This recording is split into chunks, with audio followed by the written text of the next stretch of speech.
Nagsimula ang kwento kay Hosias noong siya ay 8 taong gulang pa lamang nang maging hari ng Huda. Ang kanyang ama, si Amon, at lolo, si Manases, ay nagdala ng kasamaan sa kaharian. Puno ng idolatriya at kasamaan ang kanilang pamamahala, kaya't naligaw ang mga tao sa pagsamba sa mga Diyos-Diyosan at pagtalikod sa Diyos.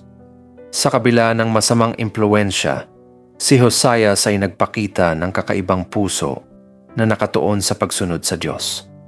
Sa edad na 16, nagsimula siyang hanapin ng Diyos ng kanyang ninunong si David.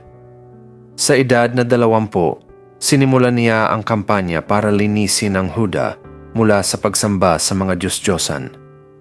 Pinabagsak niya ang mga altar ng Baal, sinira ang mga banal na bato, sinunog ang mga poste ni Asherah, at winasak ang mga matataas na lugar na ginagamit para sa maling pagsamba. Maging ang mga libingan ng mga pari ng mga Diyos-Diyosan ay hindi niya pinalampas bilang bahagi ng kanyang layuning linisin ang lupain mula sa kasamaan. Noong siya ay 26 na taong gulang, iniutos ni Hosias na ipagawa ang templo sa Jerusalem na napabayaan na dahil sa tagal ng kasalanan ng bansa.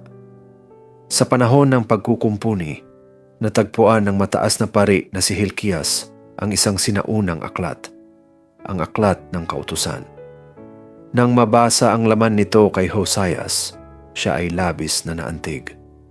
Napagtanto niya kung gaano kalayo ang kanilang pagtalikod mula sa mga utos ng Diyos. Sa kanyang labis na pagsisisi, pinunit niya ang kanyang damit bilang tanda ng kalungkutan at pagsisisi. Agad niyang inutusan ang kanyang mga tagapayo na humingi ng gabay mula sa Diyos.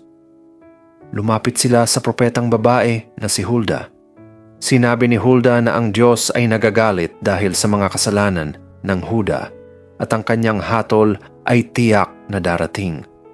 Ngunit dahil sa mapagpakumbabang puso at pagsunod ni Hosias, ipinangako ng Diyos na hindi darating ang kanyang hatol habang siya ay nabubuhay.